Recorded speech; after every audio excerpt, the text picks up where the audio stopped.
So, good morning, good afternoon, good evening, so whichever time you prefer to watch this video. So, this is just a continuation or additional information with regards to micronutrients of fat-soluble and water-soluble vitamins, in particularly the reports of vitamin A and vitamin D. So, when we say micronutrients, this refers to vitamins and minerals. These are complex organic compounds which regulates body processes as well as they also maintain body tissues together with the macronutrients and the other nutrients needed by the body. So when we say complex organic, they are composed of many molecules or a combinations of different molecules. So organic, which means it contains carbon on their chemical nature. So vitamins come from the Latin word vita, which means life. Amine came from a nitrogen compound. So these vitamins also termed as miracle workers.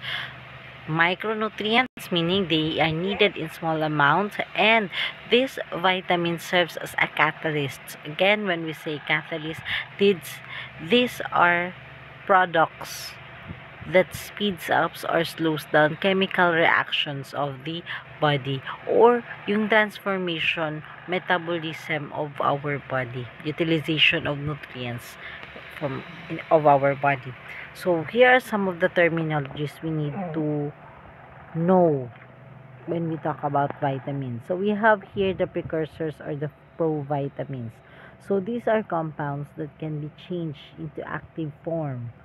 So they are sub-properties of a certain vitamins. For example na lang, we have here a carotene, beta-carotene in particular, a product found in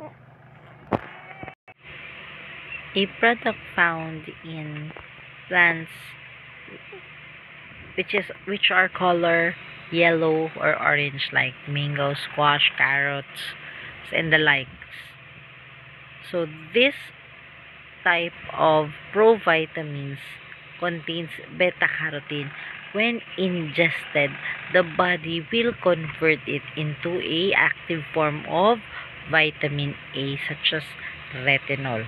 We also have preformed vitamins. So when we say preformed vitamins, these are naturally occurring vitamins that are in active form, meaning they are not yet uh, they are not yet a form of vitamins. They need to be triggered first in order for the body to use it as a vitamin function. So they are ready for its biological. Halimbawa nito is yung vitamins that comes from animals. A vitaminosis naman, a vitaminosis is a term used for severe lack of vitamins. All vitamins. Disregard the number 16 there. A vitaminosis is a characteristics or a term used to describe severe lack or deficiency in vitamins. So, a vitaminosis in vitamin A leads to night blindness. So, ibig sabihin kulang, a vitaminosis. Opposite from a vitaminosis, we have hypervitaminosis, meaning vitamin toxicity or excessive, increase, too much yung amount ng vitamins in our body. Remember, sobra is nakakasama. We also have vitamin malnutrition. So, same as with the definition of malnutrition, deficiency or excessive amount of vitamins is considered as malnutrition. So, these are the vitamins that they are and their nomenclatures or their common names. So, when we talk about vitamin A, it is also termed as retinol. B, calciferol. Another form is cholecalciferol. E, tocopherol. Vitamin K, phylloquinone is the most common. B1, niacin. B2, riboflavin. B3, the niacin. B4, adenine. B5 pantothenic acid, B6 pyridoxine, B7 biotin, B8 inositol, B10 para-aminobenzoic acid, and B12 cyanocobalamin. B9 are also known as folic acid, but 4 of them were eliminated from the B complex. So we will discuss this as we go along with our B complex vitamins. So we have fat-soluble vitamins. There are 4 kinds of fat-soluble vitamins. So if we say fat-soluble vitamins, these are vitamins that can be absorbed in the presence of fat and stored in the body. That is why we need to have fats in our body, because without it, or deficiency of fats or lipids can be considered as deficiency of other nutrients such as fat-soluble vitamins, because without fats, there is no way that our body can use or absorb the nutrients that is fat-soluble vitamins. So these are generally have precursors or provitamins. They can be stored in the body. Deficiencies are slow to develop since they are stored in the body, meaning nagagamit siya ng katawan natin. Meron tayong ipon sa katawan natin. So kapag kulang yung intake, meron tayong napagkukunan. That's why deficiency are slow. And as well as since they are stored in the body, so they are not needed from our diet in a daily basis. Kasi meron sila sa katawan. Unlike other vitamins that needs to be replenished every day. So itong fat soluble vitamins naiipon sa katawan. So kahit hindi natin siya araw-araw na take, okay lang. Meron nagagamit yung katawan natin. And these fat soluble vitamins are vitamins that is stable in daily cooking. Ibig sabihin, hindi siya nasisira or hindi siya nawawala kapag naiinitan. So vitamin A. Vitamin A's nomenclature are known as the retinol. So retinol is the most active form of vitamin A that the body used. We also have a carotenoids. Carotenoids is a precursor or provitamins. So again, provitamins is kumbaga pa-preformed vitamins yan sila that is found in plants. So this carotenoids gives the pigmentation or color doon sa mga tanim na gaya ng squash, ng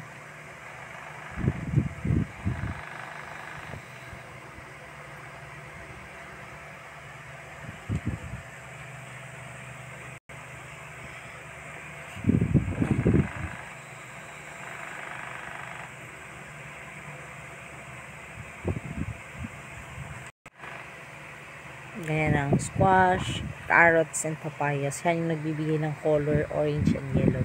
So meaning, those fruits and vegetables that is colored yellow and orange has a or they are rich in vitamin A or beta-carotene. This is what we call it.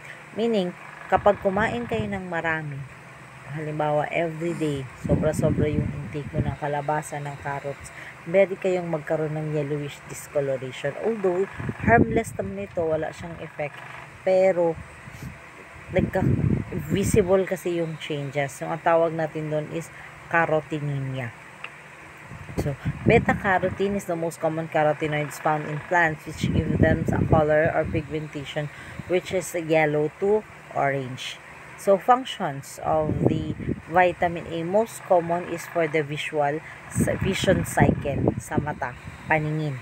So, this is a necessary component of visual purple or yung tinatawag nating rhodopsia or rhodopsin, a protein that can be found in our eyes, which allows us to see even in the dark or dim light. So this is a pigment to make adjustment to light and dark. Necessary material for maintenance of epithelial tissues. Gaya nga ng sanabi ko, these are catalysts, meaning they are needed to not just only for the vision, but they are also needed for the cells as well as for the maintenance ng ating mga tissues sa katawan. Growth of bone and bone development, syempre kasali siya, reproduction, lactation, and most importantly, isa siya sa mga functions din ng antioxidant together with vitamin D and E. Sila yung mga nagsiserve as an immune system or fight against pathogens. Deficiency. So first, we'll talk about the deficiency of vitamin. The most common clinical manifestation of deficiency in vitamin A is night blindness, or also called as nyctalopia.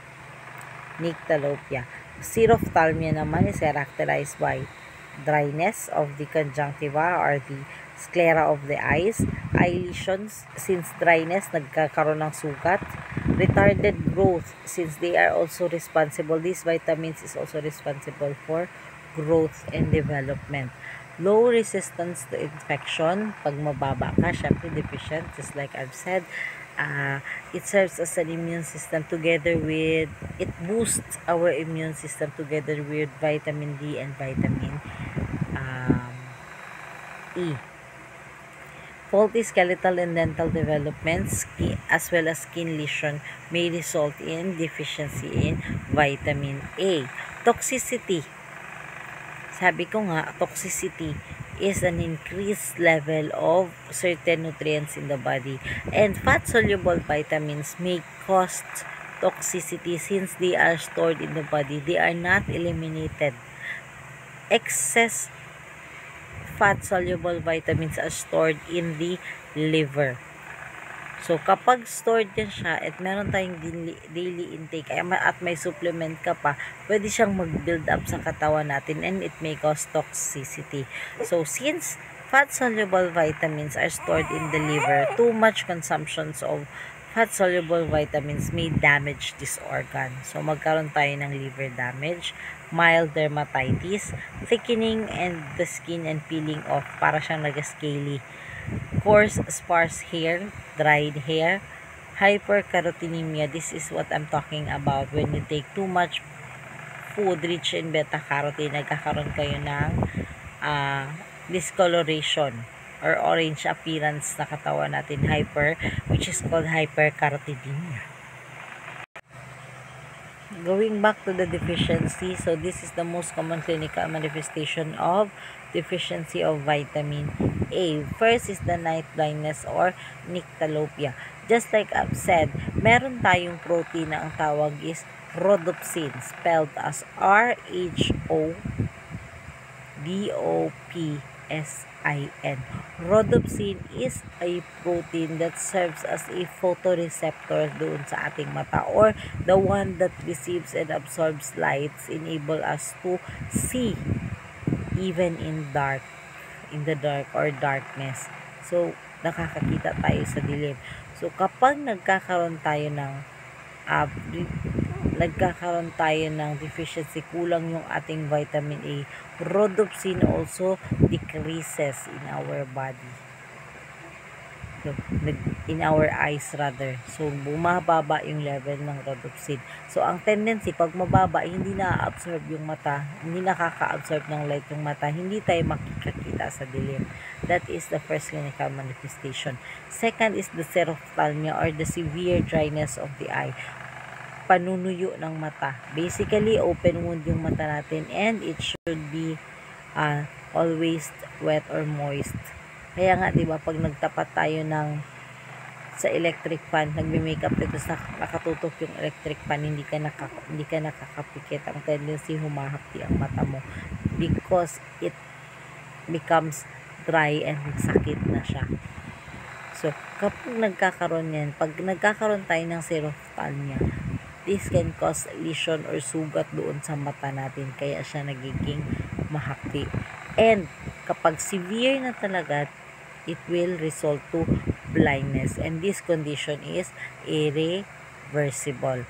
Another deficiency of vitamin A is the bitot spot. When we say bitot spots, these are built up of keratin at a kind of protein. So, medyo, ito siya, medyo flaky ito siya. Located superficially in the conjunctiva of the human eyes.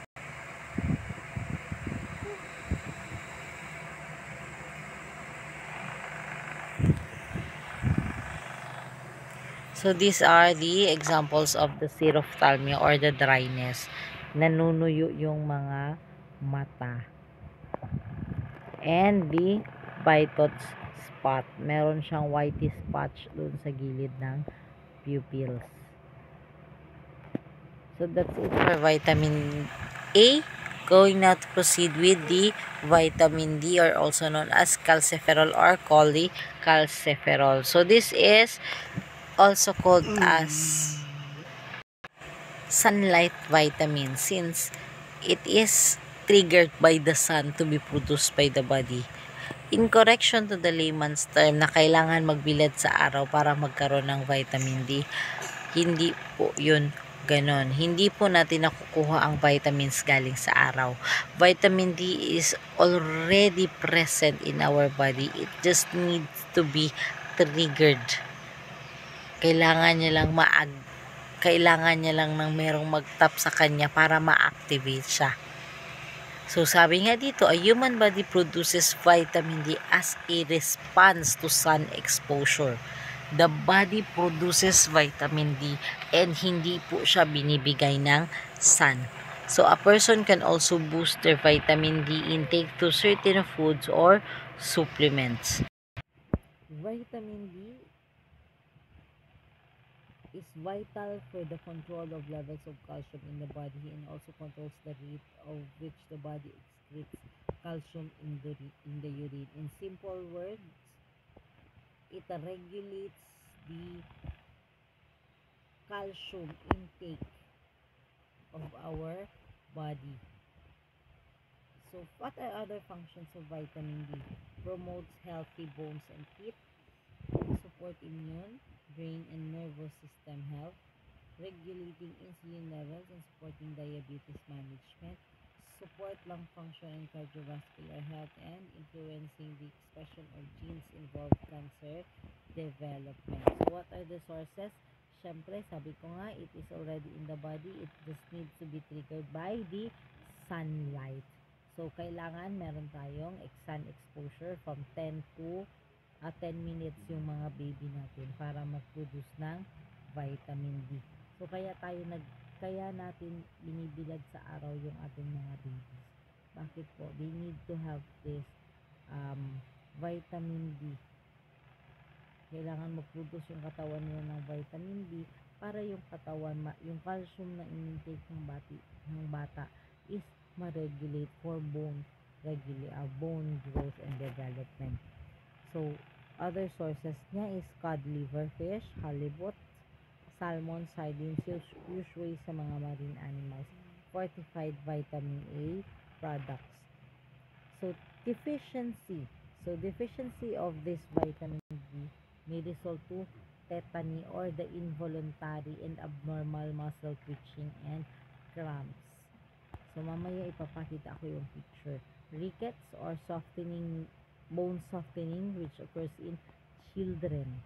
Osteomalacia naman is a bone softening which commonly a result of vitamin D, deficiency in vitamin D in adults. So, toxicity or excessive intake of vitamin D may result to stone formation on kidney. Hindi lang po sa kidney, it can also result in calcification or stone in the blood vessels. Another is demineralization of the bone. Bakit po? Natatanggal yung calcium or yung mineral sa bones natin, kaya nagkakaroon ng softening. Kasi kapag mataas yung level ng vitamin D, ang mangyayari nito, yung calcium tuloy-tuloy yung pag-secrete o paglabas doon sa ating mga bones. So, pag nangyari yun, nagkakaroon tayo ng bone softening. Polyuria, weight loss, and hypercalcemia. Increased level of calcium in the blood.